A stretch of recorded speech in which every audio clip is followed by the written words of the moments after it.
Hello there, my name is Sixo, but more on that later, as right now it's time to go shooter, go shooter, go! MB-13 Ace Hitter is the latest figure from third-party company fanshobby and brings to life another Masterforce Junior Headmaster character, its GoShooter. This is the second figure in fanshobby's recreation of the team, and the first time we've seen this character represented in Masterpiece style, which means I'm especially excited to see what they've done with him today. Shooter is a human child recruited by the Autobots and is taken through the Masterforce process to become bonded with a lifeless transtector that turns him into a junior headmaster.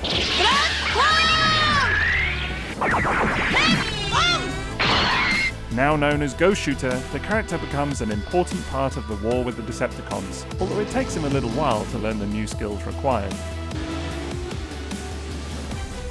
fanshobby are already cracking on with this lineup after releasing their Athena figure just last year, so we'll be sure to see how Ace Hitter compares with her today, and if he's worth a place on your shelf. Last thing before we begin, today's review comes courtesy of TF Source, so you will find a link to their site in the video description below. The plan for today is to give you my first impressions before getting a full photo review up on their blog soon. So here is Ace Hitter in his box, and the first thing you'll notice is that it's a very small affair overall. In fact, the little minifigure on the front is presented as actual size, so that's kind of fun. And it's really colourful, and I love the design of fanshobby's packaging generally. They seem to put quite a lot of effort into it, loads of stuff going on, really love the back of the box artwork as well. Ultimately though, it's the contents that I'm particularly excited about today, so let's go ahead and get that clamshell out of here and see what it's all about. Now, as well as the main tray of stuff itself, we've got this little baggie here, which has got all the instructions and paperwork in there. And you've got this little bag just sellotaped on the bottom there with more bits and bobs in. But let's go ahead and get all of this stuff out of the box and see exactly what we've got to look at. Well, the first thing to comment on here is the little headmaster figure himself, because this is actually the main character in this case. Now, he's an absolutely tiny little thing, but surprisingly articulated too. And if you've seen any of fanshobby's other headmasters, then you'll know what you're in for, but if you haven't, I really like the design of these little guys. Super detailed, really nicely built, quite posable for what they are, and just a lot of fun. Now, you do get a couple of additional accessories for the head as well, including an alternate face, and also a helmet, which needs to be installed for when you're converting him into head mode.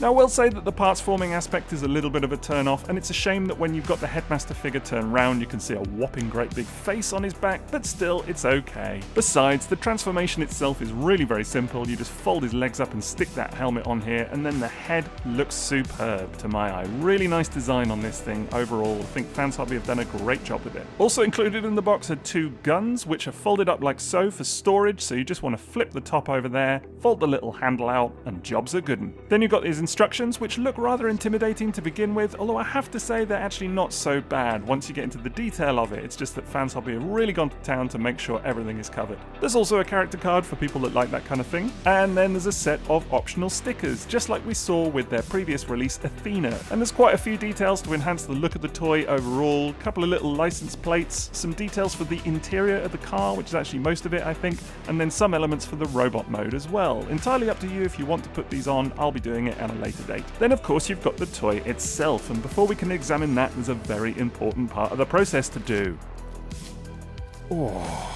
Now, this car mode is looking really very swish indeed. Absolutely love the design of it, super nice proportions on this thing, really good sculpt. As soon as you take it out the box, it's just a delight. There's something about Transformers toys that turn into police cars that never fails to please, and so it is with Ace Hitter here. Now, the car model in this case is a Mazda RX-7, or an approximation of it at least, and I do think that fanshobby have done a great job at making it seem suitably real world. They've also included a lot of nice details on there. Love the use of translucent blue plastic for both the roof lights and the windshield. I think that's rocking, and it all catches the light really nicely too. There's more translucent plastic for areas such as the rear lights. Love the red going on there, and you got some paint applications on areas such as the front, which is a really nice touch. And you know, considering that the bulk of this thing is bare white plastic, I gotta say I think it looks pretty good. The plastic quality generally feels pretty solid as well. I'm really happy so far. Got some rubber tires on this thing as well, and it has to be said that it rolls really nicely on a flat surface, so you can have lots of fun with that.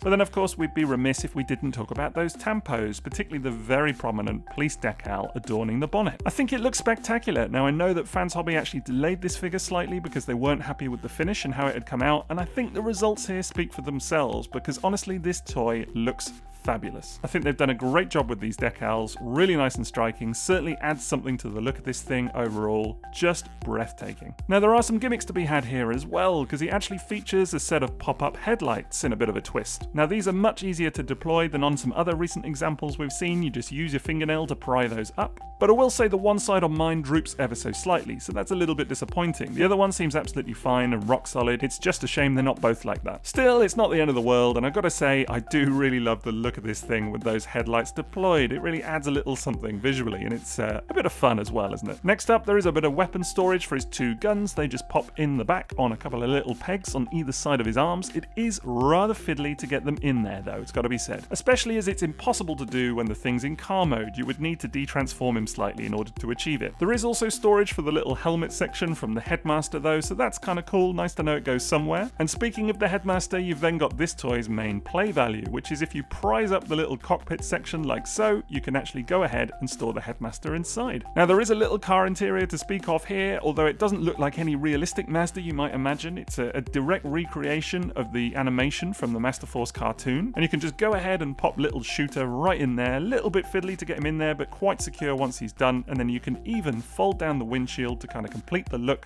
and I gotta say, I think that's an absolutely terrific feature. Very nicely achieved. He looks right at home in there, and if anything, this is one of the better examples I've seen of this kind of gimmick being pulled off. Overall then, I'm super impressed with this vehicle mode. I think it looks spectacular, really nice finish going on, love the decals, good bit of play value with the headmaster figure as well, all of the execution is there, seems really nicely made. What more could you ask for realistically? I also think it compares really nicely with Athena, their previous figure in this lineup, and I was super impressed with that toy already, but I gotta say, I think that Ace Hitter takes it for me. Ultimately the finish is just so striking, it's hard not to be enamored with it, and realistically I can't wait to see what they do with Cab, which is the third robot in this lineup. Otherwise he compares very favourably with the likes of a Masterpiece Carbot, making this a really nice package overall. So a good start with the car mode, but let's go ahead and see how we get on with transformation.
Well, that really wasn't so bad overall, and I will say I think they've made some definite improvements in this arena from Athena. That's in elements such as how the doors fold onto the back of the legs, which is definitely improved from the previous example, or the way that the backpack can kind of fold into place without the need for parts forming, which was a little bit of a controversial element of the previous toy. And on the whole, I think this is a really enjoyable transformation. I feel like Fans Hobby consistently get the balance right between complexity and fun, and so it is with Ace Hitter. And the result it leaves you with is very striking indeed. indeed, that's a handsome bot, no mistake. Love the kind of chunky sculpt they've got going on here, really sets it apart from Athena in its way, and I just feel like they've captured the character rather beautifully overall. That's especially true in the kind of shoulder area, which has got that G1 boxiness going on to it, which really appeals to my aesthetic tastes. But just generally, there's something about the design of this guy that just works to my eye. Now, a big part of the success here, I think, is the color scheme. I really love the baby blue that they've used for the chest and other areas. Even the unpainted white looks really good here, and the paint applications just help to kind of draw it all together. Now again, I really like the head design on this guy. It is slightly stylized, as is Fans Hobbies want pretty typically,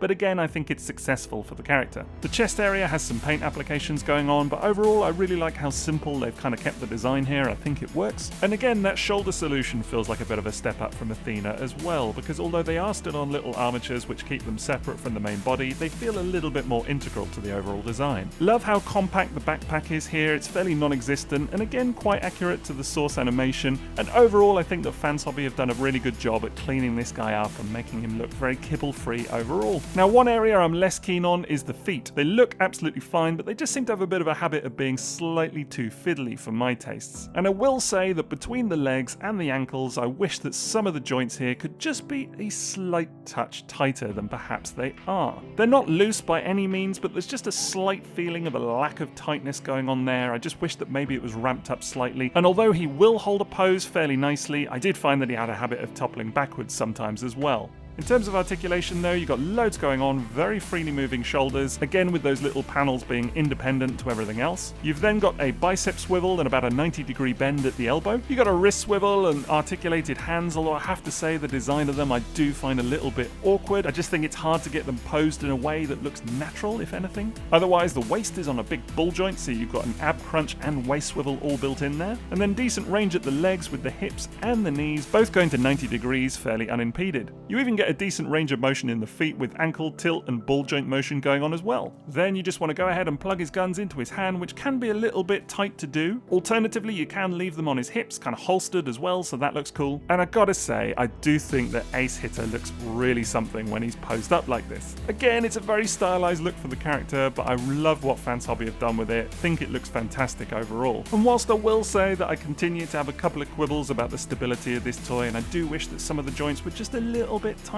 it's more than made up for by the visual presence of this thing, not to mention just how fun he is to handle. Now, there's a couple of more features because he retains the Headmaster gimmick from the original toy, where he's got a little panel on his chest that folds down to reveal his stats. Very cool little automated gimmick with that one, which whilst it doesn't really give you any information about the character as such, is still a lot of fun. Now, the internal section looks a little bit plain, but then he does come equipped with those stickers, including this little bar there, which can be placed to give a bit of colour. Then you've got the replacement face gimmick, which is a very simple solution of just swapping out the face using the little peg just behind it, but not forgetting that you've got the helmet to put back in its place before popping the head back in situ. Although I gotta be honest, I'm not too keen on the alternate face. It looks a little bit goofy for my liking. That said though, there's more than enough to keep me happy with Ace Hitter here overall, and I do think that Fans Hobby have done a really nice job at bringing this character to life. I also think he looks superb when placed next to Athena, and I think Fans Hobby are doing a fantastic job with this lineup so far. Now, as I mentioned, it does feel like they've taken some learnings from that toy as well, and where I know some people had some quibbles with that toy, I feel like you can really see how they've improved upon her a little bit here. In terms of other comparisons, he shapes up to be just a little bit taller than your average Masterpiece Carbot. Here he is with Masterpiece Smokescreen, but of course he's absolutely dwarfed by the likes of the Make Toys Headmasters, which is kind of what you would expect for the character if anything. Or indeed the likes of some of Fans Hobby's bigger figures, such as their impressive take on Overlord.